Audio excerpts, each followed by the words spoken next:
दोस्तों आज की बीती रात में भारतीय सेना के जवानों ने पाकिस्तान में दिवाली खेल ली। ना, ये दिवाली पटाखों फुलझड़ियों से नहीं मनाई, क्योंकि वो तो हमारी सेना जब भारत में दिवाली का त्योहार होता है तब मनाती है। लेकिन पाकिस्तान में आज रात को दिवाली खेली गई मिसाइल वाली। जी हाँ, एक के बाद एक पाकिस्तान को दिए गए मुंह तोड़ जवाब। आज पाकिस्तान को उसकी असली औकात पता चल गई। ऑपरेशन सिंदूर का पार्ट 2 शुरू हो चुका है। और देखिए बड़ी खबर, आज की बीती रात भारत ने पाकिस्तानी पोस्ट और आतंकी लॉन्च पैड को भी तबाह कर दिया। यहीं से ड्रोन भेजे जा रहे थे। पाकिस्तान के 4 एयरबेस पर भी हमला हुआ। ये दावा किया जा रहा खुद पाकिस्तान के द्वारा, वरना कई बार तो क्या कि पाकिस्तान अपनी नाकारी हार को छिपा देता है। लेकिन आज खुद पाकिस्तान की तरफ से सुबह सुबह यह बयान दिया गया कि भारत ने हमारी यहाँ तबाही मचा दी। कई शहरों में दिवाली के रॉकेट की तरह मिसाइलें और रॉकेट दाग दिए। तो चलिए दोस्तों देखते हैं कि आज की रात क्या क्या हुआ भारत पाकिस्तान के जंगी हालातों के बीच। देखिए बीएसएफ ने 7 और पाकिस्तानी आतंकियों को भी मार गिराया। S-400 आकाश ने पाकिस्तानी ड्रोन्स को भी तबाह किया। बड़े दुख की बात है, जम्मू कश्मीर में अब तक 17 लोगों की मौत होने की भी खबर है, जबकि 50 से ज्यादा घायल हो गए।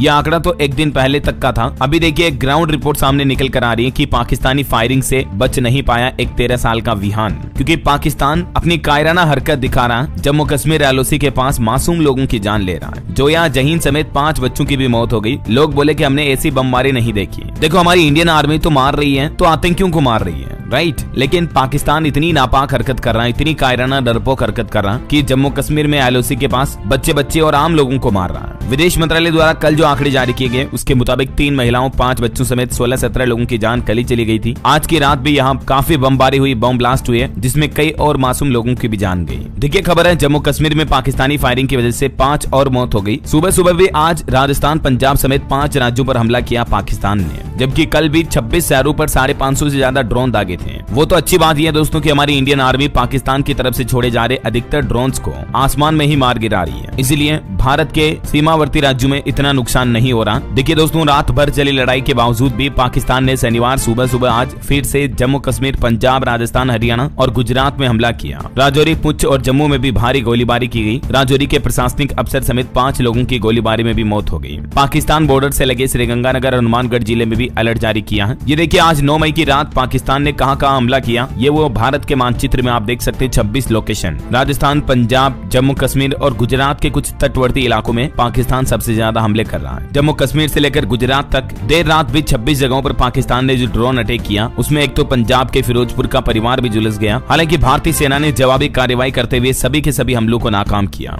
बस ये एक ड्रोन पब्लिक आबादी वाले क्षेत्र में पासे में गिर गया था, इस वजह से कुछ घरों में कुछ लोग घायल हो गए। अब तक भारत ने पाकिस्तान के 500 से भी ज्यादा ड्रोन्स को मार गिराया। इस बीच खबर आती दोस्तों की IMF ने भी इस तनाव भरे माहौल के बीच पाकिस्तान को फंडिंग देकर एक बहुत बड़ी गलती कर दी। LOC पर हमारे एक और जवान भी शहीद हुआ। अभी देश के 32 एयरपोर्ट को भी सरकार ने बंद कर रखा है। लेकिन कर्जखोर पाकिस्तान को IMF ने फिर से लोन दे दिया, जबकि भारत ने पहले इसका जोरदार विरोध जताया था। IMF यानी इंटरनेशनल मॉनेटरी फंड ने पाकिस्तान के बेल आउट प्रोग्राम पर चर्चा की और लगभग $2.5 अरब का पाकिस्तान को कर्ज देने का IMF ने फैसला लिया, जो कि सरासर गलत है। उधर पाकिस्तान ने भारत पर भी 8 बड़े हमले करने का दावा किया। पाकिस्तानी डिप्टी PM बोले कि जवाब देने के अलावा कोई विकल्प नहीं था। और पाकिस्तानी सरकार का कहना कि जैसे हमारा ऑपरेशन सिंदूर है, उसी तरह से पाकिस्तान ने अब इस जंग के ऑपरेशन को नाम दिया है बुनियान उल मरसूस। देखिए जैसे जैसे पाकिस्तान अपनी घिनौनी हरकतें बढ़ाता जा रहा, वैसे वैसे भविष्य में पाकिस्तान को और ज्यादा नुकसान भुगतने पड़ेंगे। अभी तक तो जम्मू पहलगाम हमले से शुरू हुआ संघर्ष 18 दिन हो चुके हैं। इन 18 दिनों में ही भारत ने पाकिस्तान को घुटनों पर ला दिया, पानी बंद कर दिया, प्यासा मरने तक पे मजबूर कर दिया। उसके बावजूद पाकिस्तान नहीं सुधर रहा, देखिए जरा। और दोस्तों पाकिस्तान जो ये ताबड़तोड़ हमले कर रहा ना, उसके जवाब में जब भारत ने मुंह तोड़ जवाब दिया तो हालात क्या हो गए देखिए जरा। कई पाकिस्तानी लोगों को सरकार ने बंकर में शिफ्ट कर दिया। कईयों के तो हमले की वजह से घर उजड़ गए, अस्पतालों में लंबी कतारें लगी हैं। भारत पाकिस्तान जंग के हालातों की कहानी देखिए जरा। भारत ने 7 मई की रात 1:30 बजे जब ऑपरेशन सिंदूर शुरू किया, उस वक्त पाकिस्तान के 7 शहरों में 9 आतंकी ठिकानों पर एयर स्ट्राइक की।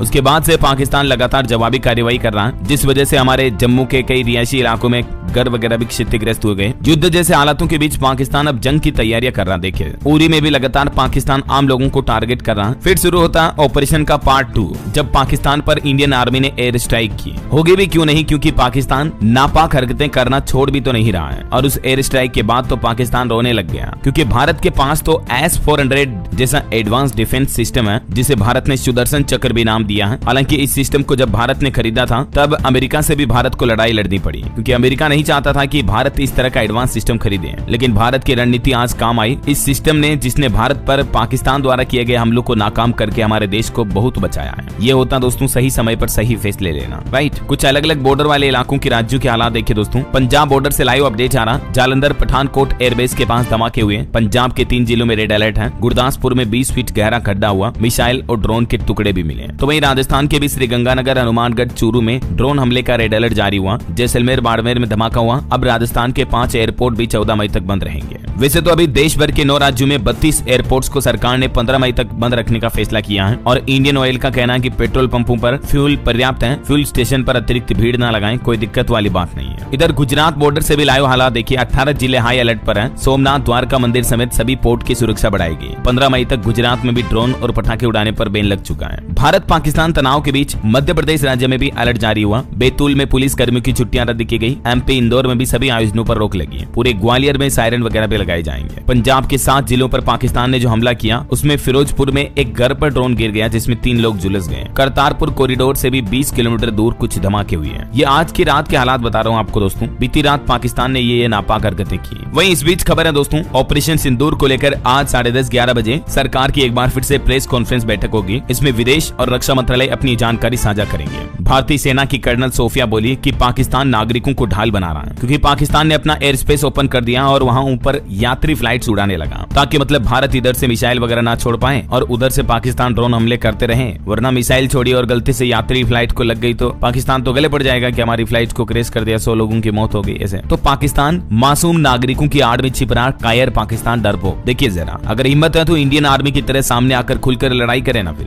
पीठ पीछे क्यों छिपता है। ऐसे पाकिस्तान के अंदर की एक खबर भी सामने आ रही है। डर का माहौल पूरा बरकरार है। भारतीय नौसेना से पाकिस्तान में खौफ का माहौल है। पोर्ट्स पर भी हाई अलर्ट जारी किया। अपने मछुआरों को भी वापस बुला लिया। सूचना लीक के डर से कंट्रोल रूम भी बनाया पाकिस्तान ने। इस बीच देखिए, पाकिस्तान के रक्षा मंत्री बोले कि अब जंग होना तय है, हमारे पास कोई विकल्प नहीं है। IMF ने भी पाकिस्तान को लगभग 20,000 करोड़ का पैकेज देकर बड़ी गलती कर दी। इधर अमेरिकी उपराष्ट्रपति ने कहा कि जंग रोकना हमारा काम नहीं है। न्यूयॉर्क टाइम्स ने भी लिखा कि US और चीन के हथियारों की भी लड़ाई है, ये भारत पाकिस्तान की लड़ाई। कहीं न कहीं भारत पाकिस्तान पर वर्ल्ड लीडर्स और मीडिया अपनी अलग अलग प्रतिक्रियाएं तो दे रहे हैं, लेकिन अभी तक भी खुलकर कोई देश डायरेक्ट जंग में किसी के साथ शामिल नहीं हुआ है। हालांकि इजराइल, अमेरिका समेत कई देशों ने भारत के साथ सपोर्ट जरूर जताया है, जो कि अच्छी बात है। वहीं जम्मू के पठानकोट में भी पाकिस्तानी जेट को मार गिराने की खबर सामने आई। जम्मू कश्मीर, राजस्थान, पंजाब पर जब पाकिस्तान ने ड्रोन और मिसाइलों से हमला किया तो S-400 एंटी डिफेंस सिस्टम ने सभी के सभी को मार गिराया। बॉर्डर पर हमारे इधर भी कई लोगों को बंकर में शिफ्ट किया गया और कई सारे इलाकों में पूरी तरह से ब्लैकआउट भी किया गया बीती रात भी। राजस्थान, पंजाब, गुजरात, जम्मू कश्मीर, इन बॉर्डर के आसपास के इलाकों और जिलों में कंप्लीटली ब्लैकआउट रहा। दोस्तों, पहलगाम अटैक से लेकर ऑपरेशन सिंदूर तक 26 मासूमों के बदले हमने भी 100 आतंकी मार दिए। चिनाब का पानी भी रोका। पाकिस्तान ने आतंकी फंडिंग की बात भी मानी। इतना सब कुछ हो जाने के बावजूद अभी भी पाकिस्तान सुधरने का नाम नहीं ले रहा है। वो कहते हैं ना कि कुत्ते की पूंछ को कितना ही सीधा करो, छोड़ने के बाद वो टेढ़ी होगी। तो शायद पाकिस्तान का भी नेचर कुछ ऐसा ही है। जहां पाकिस्तान के हालात पहले ही भूखमरी के भीख मांगने जैसे हालात हो रहे हैं, पाकिस्तान को तो दुनिया भर में भिखारिस्तान बोलने लगे हैं। इस बीच पाकिस्तान को भारत पर हमले के बाद काफी भारी नुकसान भी हुआ। पाकिस्तान की कई मिसाइलें, ड्रोन ध्वस्त हो गए। हजारों करोड़ के पाकिस्तान के जो सैन्य हथियार थे वो तबाह हो चुके हैं महज 2-3 दिन में ही। अब जरा सोचिए, इतना नुकसान खाने के बावजूद जो खुद ये समझ नहीं पा रहा हो कि उनके देश के नागरिक तो भूखे मर रहे हैं, आटा, तेल, नमक, मिर्ची के लिए लड़ रहे हैं, बावजूद इसके पाकिस्तान की सरकार देखिए मतलब भारत से टक्कर ले रही। गजब है, ये तो विनाश काले कंप्लीट विपरीत बुद्धि हो रही है। तो अब देखिए, पाकिस्तान ने अपनी फतेह 2 मिसाइल भी दागी और इस पर पाकिस्तान को बड़ा गुरूर था, लेकिन इस मिसाइल को भी भारतीय सेना के जवानों ने सिरसा में मार गिराया। पाकिस्तान ने दिल्ली पर भी हमले की कोशिश की। सुरक्षा बलों ने वहां के मिसाइल अटैक को भी नाकाम कर दिया। पाकिस्तान के ड्रोन हमलों के बीच इधर हमारे रक्षा मंत्रालय में पहुंचे तीनों सेनाओं के प्रमुख रक्षा मंत्री राजनाथ सिंह के साथ आज फिर से हाई लेवल मीटिंग भी होगी। और पाकिस्तान ने एक नापाक हरकत की। देखिए, जम्मू के राजौरी में ADDC के घर पर गोलियां बरसाई, जिनमें अफसर समेत 5 लोगों की जान चली गई। खबर है, जरूरत पड़ी तो राजस्थान के इस एक्सप्रेस वे पर भी उतर सकते हैं फाइटर प्लेन जेट। बस 40 किलोमीटर दूर है ये पाकिस्तान से। बाड़मेर जिले में गुजरात के भुज एयरबेस के बीच दायरे में अगड़ावा गांव अब महत्वपूर्ण एरिया बन रहा है, क्योंकि यहाँ पर जरूरत पड़ी तो फाइटर जेट को उतारना पड़ेगा। और अभी तो देखते जाइए, पाकिस्तान की पतलून गीली होने वाली है, क्योंकि न बाहर चैन है पाकिस्तान को, न अंदर सुकून मिल रहा है। बाहर से पाकिस्तान को भारत उसकी औकात दिखा रहा, जबकि अंदर से पाकिस्तान में बलूचिस्तान ने भी मोर्चा खोल दिया। आपको याद होगा, बलूचिस्तान में जो बलूच लिबरेशन आर्मी रहती है, जिसने हाल ही में पाकिस्तान में कई धमाके भी किए थे, ट्रेन हाईजैक भी किया था, तो उसने भी अब पाकिस्तान सरकार की बैंड बजाना शुरू कर दिया है। देखिए, पाकिस्तानी सेना पर बलूचिस्तान में भी बड़ा हमला हुआ। BLA विद्रोहियों ने रिमोट बम से सैनिकों से भरा वाहन उड़ा दिया। 12 लोगों की इसमें भी भी मौत होगी 12 सैनिकों की। बलूचिस्तान में भी बलूच आर्मी का कहना कि आजादी का समय आ गया। ऑपरेशन सिंदूर को मिला बलूच नेता का भी समर्थन। इस तरह से अगर भारत पाकिस्तान के बीच युद्ध हुआ तो 3 हिस्सों में बढ़ जाएगा पाकिस्तान, क्योंकि जहां बलूचिस्तान आजादी की मांग कर रहा है, इस बीच खैबर पख्तूनख्वा में भी आजादी की मांग उठने लगी है। ये खैबर पख्तूनख्वा वही इलाका है जहां भारत के अंजू ने पाकिस्तान जाकर शादी कर ली थी, आपको पता होगा। तो वहां के कुछ संगठन भी अब आजादी की मांग कर रहे हैं। पाकिस्तान खुद 3 टुकड़ों में बढ़ता नजर आ रहा। भारत के साथ लड़ाई की युद्ध किया तो और ज्यादा कमजोर हो जाएगी पाकिस्तान आर्मी और पाकिस्तान सरकार। इस बीच पाकिस्तान के पूर्व प्रधानमंत्री नवाज शरीफ ने तो पाकिस्तान के वर्तमान प्रधानमंत्री शहबाज शरीफ को एक सलाह भी दी। कहा कि सोच समझकर शांति से काम लें, कहीं ये ना हो जाए कि अपना सिर औंखली में डेरे हो। वहीं देखिए, पाकिस्तान में परमाणु हथियारों पर भी फैसला लेने वाले नेशनल कमांड की बैठक हुई। पीएम शहबाज शरीफ इसकी मीटिंग कर रहे हैं। भारत पाकिस्तान तनाव के बीच जब बार बार पाकिस्तान अपने परमाणु हथियारों की धमकियां देता रहता है, इस बीच आज पाकिस्तान ने इस संबंध में भी एक मीटिंग की है। और देखिए, पाकिस्तानी सांसद ने उन्हीं के संसद में पाकिस्तान के पीएम को बुजदिल कहा। एक सांसद बोला कि भारत ने घर में घुसकर मारा तो भी कुछ नहीं कर पाए तुम। शहबाज शरीफ के खिलाफ एक पाकिस्तानी सांसद में उबाड़ दिखा। गीदड़ से तुलना कर दी पाकिस्तान के प्रधानमंत्री की। इधर पाकिस्तानी रक्षा मंत्री का कहना कि हम जंग की दहलीज पर आ गए हैं, हिसाब बराबर करेंगे। देखिए, तो इनकी बुद्धि मारी गई क्या? अरे भारत तुम्हारा बाप है बाप, और एक बाप का हिसाब बराबर बेटा कभी नहीं कर सकता है, समझ रहे हो? बेटा जिंदगी भर भी कुछ करे ना तो भी बाप का एहसान कभी नहीं चुका सकता। ये क्या हो जाता आजकल के नेताओं को। खैर, अभी दोस्तों पाकिस्तान जब भी उधर से हमले कर रहा, मिसाइल ड्रोन वगैरह छोड़ रहा, तब भारतीय सेना भी मुंहतोड़ जवाब दे रही है। और ये आज के लेटेस्ट अपडेट थे, मैंने आपको सभी एक साथ बता दिए। वैसे आप भारत में कौन से राज्य में रहते हैं कमेंट करके बताइए, और कमेंट बॉक्स में जय इंडियन आर्मी जरूर लिख दीजिए।